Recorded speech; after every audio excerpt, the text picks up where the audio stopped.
नमस्कार भाइयों, कैसे हैं आप लोग। उम्मीद करते हैं कि आप लोग बिना निराश हुए, बिना हताश हुए लगातार आगे आने वाले एग्जाम के प्रिपरेशन में लगे होंगे। काफी ईमानदारी से मेहनत करने का जरूरत है। अभी जो समय बर्बाद करेगा उसको आगे चलकर पछताना होगा भाई।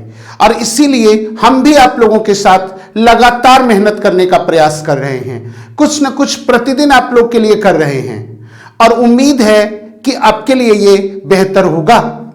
तो चलिए मित्रों, मैं मुकेश आपका स्वागत करता हूं आपके अपने YouTube चैनल मुकेश प्रयास पर। और आज हम प्राचीन भारत की श्रृंखला को आगे बढ़ा रहे हैं और एक बहुत ही महत्वपूर्ण टॉपिक्स पर आपके साथ चर्चा कर रहे हैं। और वो टॉपिक्स है मेगास्थनीज की इंडिका।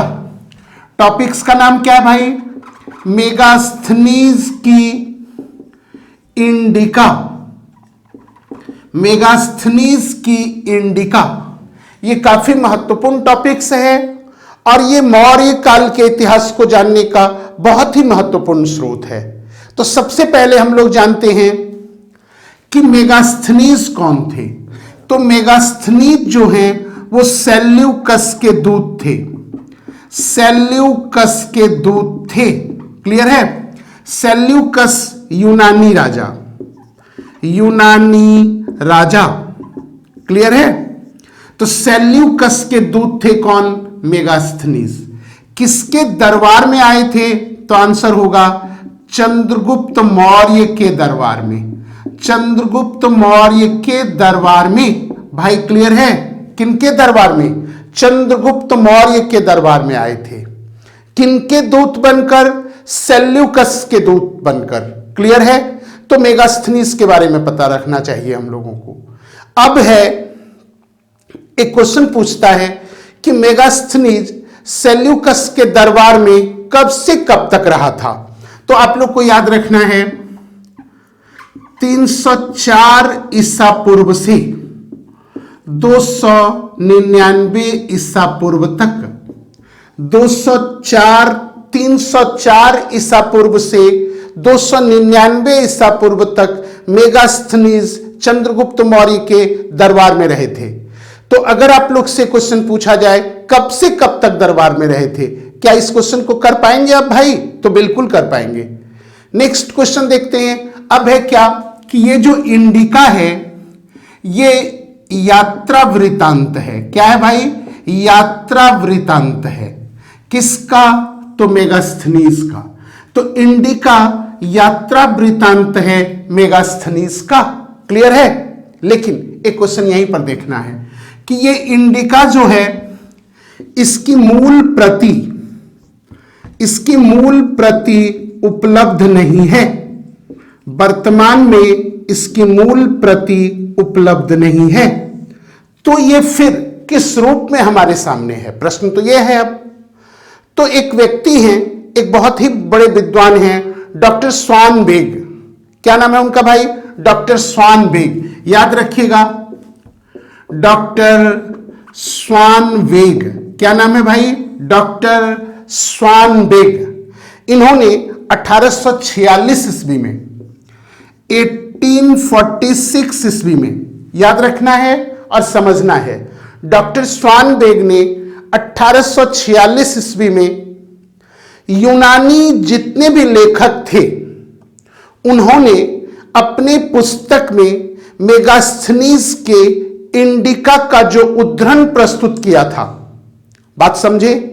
यूनानी बहुत सारे लेखक थे, जैसे एरियन थे, प्लूटार्क थे, स्ट्रैबो थे, जस्टिन थे। ये लोग मेगास्थनीज की इंडिका के उद्धरण को अपने पुस्तक में उद्धृत किए थे।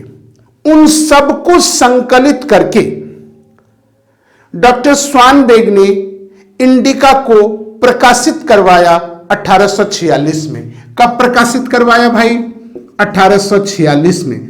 तो अगर आप लोग से पूछे कि क्या इंडिका की मूल प्रति उपलब्ध है, आंसर होगा नहीं। तो यह वर्तमान में किस स्वरूप में है? तो डॉक्टर स्वानबेग द्वारा प्रस्तुत स्वरूप में है। और डॉक्टर स्वानबेग इंडिका को कैसे प्रस्तुत किए भाई? तो जितने भी यूनानी लेखक थे जिन्होंने भी अपने पुस्तक में इंडिका के उद्धरण को प्रस्तुत किया, उन सबको एक जगह कलेक्ट करके इंडिका का रूप दे दिए। कौन? डॉक्टर स्वानबेग। भाई इतना क्लियर है आप लोगों का? चलिए इसको ध्यान में रखिएगा आप लोग। अब एक क्वेश्चन पूछता है कि इंडिका का अंग्रेजी में अनुवाद, अंग्रेजी में अनुवाद कौन किए थे? तो याद रखिएगा मैक्रिंडल, मैक्रिंडल महोदय। कौन भाई? मैक्रिंडल महोदय। तो अगर आप लोग से पूछे कि इंडिका का अंग्रेजी में अनुवाद किनके द्वारा किया गया था, आंसर क्या देंगे? मैक्रिंडल महोदय द्वारा। क्लियर है? कब भाई? तो आंसर याद रखिएगा 1891 में। कब भाई? 1891 में। क्लियर? तो इतना बात आप लोग समझे। अब यहां से कुछ और इंपॉर्टेंट पॉइंट है। एक पॉइंट है कि कुछ लोग मानते हैं कि इंडिका के लेखक मेगास्थनीज ना होकर, इंडिका के लेखक मेगास्थनीज ना होकर एरियन थे। तो कुछ लोगों का मानना है कि इंडिका के लेखक मेगास्थनीज नहीं थे। कौन थे? एरियन थे। तो यह क्वेश्चन अगर आप लोग से पूछे कि इंडिका के अन्य लेखक कौन माने जाते हैं, तो आप लोग क्या आंसर देंगे? एरियन। तो कुछ लोगों का मानना है, ऐसे अधिकांश लोगों का मानना है कि इंडिका मेगास्थनीज की रचना है, लेकिन कुछ लोगों का मानना है कि इंडिका जो है वो एरियन की रचना है। किन की रचना है? एरियन की रचना है। तो ध्यान रखिएगा, ये बहुत लोगों का विश्वास नहीं है, लेकिन कुछ लोग ऐसा मानते हैं। तो हम लोगों को ध्यान में रखना है, क्योंकि एग्जाम बहुत ही कठिन कठिन कठिन होते जा रहा है। वैसे परिस्थिति में हर बारीक इंफॉर्मेशन पर हम लोगों को नजर रखना होगा, तभी जाके आज आप एग्जाम क्रैक कर पाएंगे। तो चलिए ध्यान रखिएगा कि अगर पूछे कि नहीं बताइए इंडिका के अन्य लेखक जिसका नाम उल्लेख मिलता है वो कौन हो सकते हैं, कौन हैं, तो आंसर क्या देंगे? एरियन। क्लियर है? चलिए एक और इंपॉर्टेंट बात है, एक यूनानी लेखक है स्ट्रैबो। कौन भाई? स्ट्रैबो। कौन है लेखक भाई? स्ट्रैबो। स्ट्रैबो ने मेगास्थनीज के वृत्तांत को, मेगास्थनीज के वृत्तांत को, मेगास्थनीज के वृत्तांत को पूर्णतया असत्य एवं अविश्वसनीय बताया। कहा कि ये जो यात्रा वृत्तांत है मेगास्थनीज का, ये पूर्णतया असत्य है और अविश्वसनीय है। किसके द्वारा ऐसा कहा गया? स्ट्रैबो के द्वारा। तो अगर आप लोग से क्वेश्चन पूछा जाए कि किस यूनानी लेखक का मानना है कि मेगास्थनीज की इंडिका पूर्णतया असत्य, पूर्णतया अविश्वसनीय है, तो आंसर क्या देंगे हम लोग? स्ट्रैबो। क्लियर है भाई? चलिए अब अगला क्वेश्चन है कि इंडिका में चंद्रगुप्त मौर्य को किस नाम से उल्लेखित किया गया है, उद्धृत किया गया है? चंद्रगुप्त मौर्य को किस नाम से? तो इंडिका में किसको? चंद्रगुप्त मौर्य को।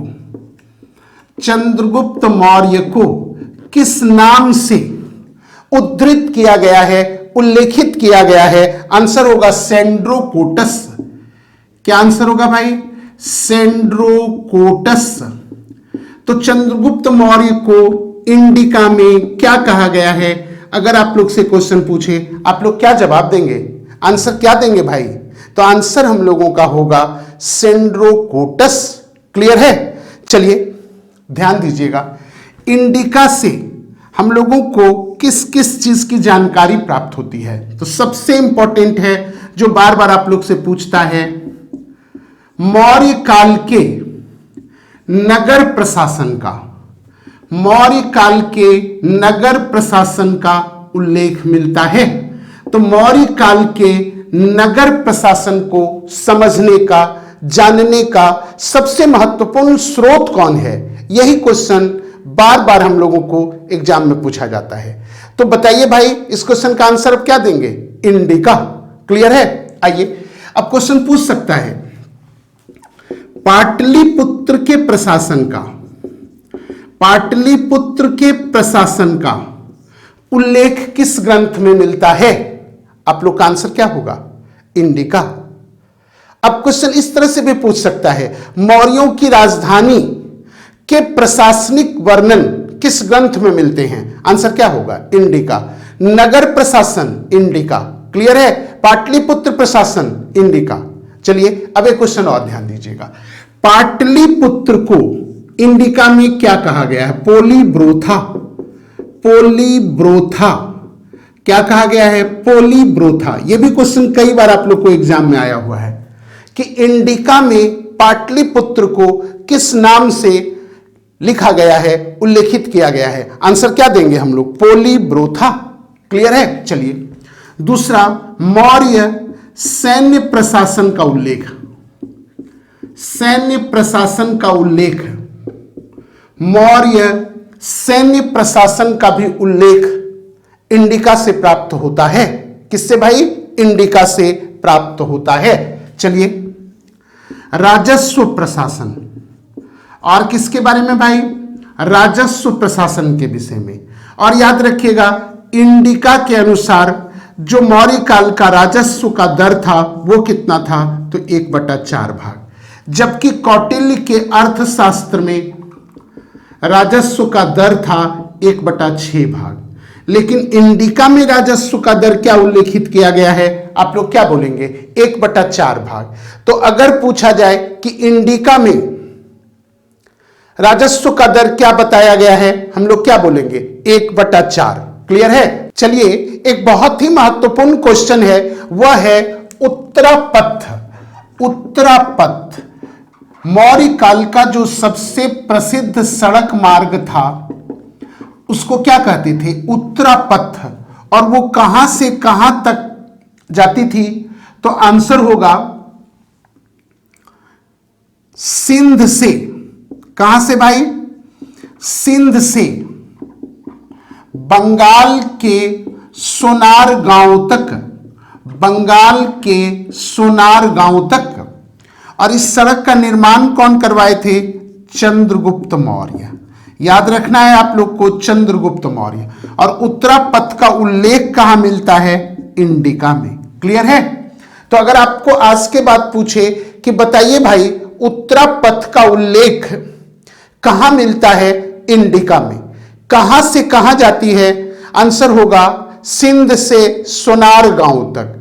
कौन निर्माण करवाए थे? आंसर क्या होगा? चंद्रगुप्त मौर्य। अब ध्यान रखना है, क्वेश्चन पूछेगा कि मध्यकाल में, किस काल में? मध्यकाल में इस मार्ग को पक्का सड़क बनवाया था। कौन? आंसर होगा शेरशाह। क्या आंसर होगा? शेरशाह। तो पक्का सड़क बनाया था कौन? मध्यकाल में शेरशाह। और इस मार्ग का नाम हुआ शेरशाह सूरी। क्या हुआ? शेरशाह सूरी। तो याद रखना है। अब है यही मार्ग को आगे चलकर ब्रिटिश गवर्नर जनरल, याद रखिएगा यह भी क्वेश्चन पूछा गया है, British governor general Lord Auckland ने, किसने भाई? लॉर्ड ऑकलैंड ने, गवर्नर जनरल लॉर्ड ऑकलैंड ने इसका नाम कर दिया बहुत फेमस जीटी रोड। क्या नाम कर दिया? GT road. तो आधुनिक समय में जो आज जीटी रोड है उसका पुराना नाम क्या है? तो शेरशाह सूरी मार्ग। क्लियर? और यह किस मार्ग को कहा जाता था? तो मौर्य काल के उत्तरापथ को, जो सिंध से बंगाल के सोनार गांव तक जाती थी। तो ये उत्तरापथ से रिलेटेड बहुत सारा क्वेश्चन है यहां पर, और इस क्वेश्चन का अब आंसर आप आराम से दे पाएंगे। क्लियर है भाई? तो चलिए, अब है क्या, एक क्वेश्चन पूछता है कि ये जो इंडिका है इसमें मेगास्थनीज कुछ ऐसे बात कहे हैं जो लोगों को भ्रमित करता है, जो लोगों को भ्रम में डालता है। तो इसी के कारण से एक शीर्षक बना के हम लोग करते हैं मेगास्थनीज की इंडिका में कि मेगास्थनीज के भ्रामक विवरण, मेगास्थनीज के भ्रामक विवरण, भ्रामक विवरण। तो मेगास्थनीज के भ्रामक विवरण क्या क्या थे? तो फर्स्ट, पहला, और ये काफी इंपॉर्टेंट है, काफी परीक्षा उपयोगी है, इस पर बहुत ध्यान देने की जरूरत है। पहला बात कि मेगास्थनीज भारत में मौर्य काल में 7 जातियों का वर्णन करता है, 7 जातियों का उल्लेख करता है। कितने जातियों का? 7 जातियों का उल्लेख करता है। तो याद रखिएगा कि मेगास्थनीज भारतीय समाज में कितने जातों का उल्लेख करता है? आंसर होगा 7। कितने जातियों का? तो 7 जातियों का। क्लियर?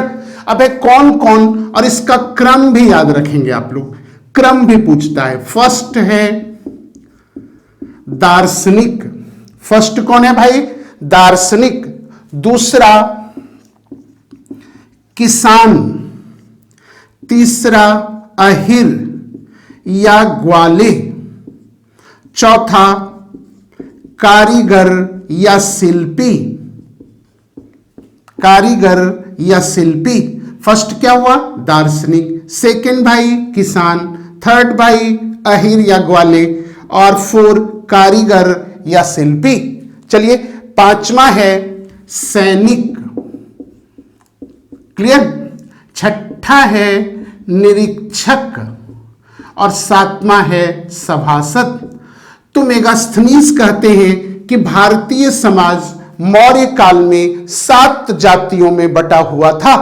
और कौन कौन जाति? 7 ये लिखवाए हम, और इसका क्रम भी पूछता है कि किसान को क्या क्रम दिया गया है, सैनिक को क्या क्रम दिया गया है, दार्शनिक को क्या क्रम दिया गया है। तो अगर इस क्वेश्चन को आप अच्छे से कर पाएंगे तो बहुत ही काम आएगा आपको आने वाले एग्जाम में। क्लियर? चलिए नेक्स्ट देखते हैं। नेक्स्ट है, ये कहते हैं मेगास्थनीज इंडिका में कि भारत में दास प्रथा प्रचलित नहीं है, या भारत में दास प्रथा प्रचलित नहीं था। तो दूसरा, भारत में दास प्रथा प्रचलित नहीं था, भारत में दास प्रथा प्रचलित नहीं था। तो फर्स्ट, सेकंड क्या करें कि दास प्रथा का भारत में कोई भी प्रचलन नहीं था। जबकि वहीं कौटिल्य के अर्थशास्त्र में 9 प्रकार के दासों का उल्लेख मिलता है। तो इसी से लगता है कि नहीं, ये बात नहीं समझ पाए चंद्रगुप्त मौर्य के दरबार में रहते हुए मेगास्थनीज कि भारत में भी दास प्रथा प्रचलित है। उनको पता ही नहीं चला दरबार में रहने के क्रम में, इसलिए उन्होंने अपने पुस्तक में लिख दिया क्या भाई कि भारत में दास प्रथा प्रचलित नहीं था। तीसरा नंबर, भारत में कभी अकाल नहीं पड़ते थे, कभी अकाल नहीं पड़ते थे। तो तीसरा जो भ्रामक विवरण दिए, कहे कि भारत में कभी भी अकाल नहीं पड़ता था। तो उनको पता नहीं चला दरबार में रहते हुए कि अकाल भी कोई चीज है और अकाल भी भारत में पड़ता है। तो इसलिए उन्होंने सीधा सीधा अपने इंडिका में लिखा कि भारत में अकाल नहीं पड़ता है। जबकि अशोक के 2 महत्वपूर्ण अभिलेख हैं, एक है सोहगौरा अभिलेख और दूसरा है महास्थान अभिलेख, जिसमें अकाल के समय राजा के द्वारा अनाज वितरण का उल्लेख मिलता है। तो यहां भी कंफ्यूजन है कि दास प्रथा के बारे में, फिर अकाल के बारे में, फिर जातियों के बारे में। और लास्ट जो उनका भ्रामक विवरण है वो ये कहते हैं कि भारतीयों में लेखन कला का अभाव, लेखन कला का अभाव, लेखन कला का अभाव, भारतीयों को लेखन कला का ज्ञान नहीं था। ये एक बात कह रहे हैं कौन? मेगास्थनीज। तो ये 4 भ्रामक विवरण हैं मेगास्थनीज के। इसमें सबसे इंपॉर्टेंट है 7 जाति और उस जाति का क्रम हम आपको करवाए हैं। तो मेगास्थनीज की इंडिका से रिलेटेड अब कोई भी प्रश्न अगर आप लोगों को आएगा तो अब आप लोग आराम से इस प्रश्न को कर पाएंगे, कोई दिक्कत नहीं होना चाहिए मेरे समझ से। तो चलिए मित्रों, धन्यवाद आपको। और अगर आप नए हैं तो इस चैनल को जरूर सब्सक्राइब करें और बेल आइकॉन को जरूर प्रेस करें। इससे क्या होगा कि हम जो भी वीडियो अपलोड करेंगे उसकी सूचना आप लोगों को तत्काल मिलेगा और आप उसको देखकर उसका फायदा उठा पाएंगे। तो धन्यवाद मित्रों, फिर मिलते हैं नेक्स्ट वीडियो में किसी नए टॉपिक्स के साथ। जय हिंद, जय भारत।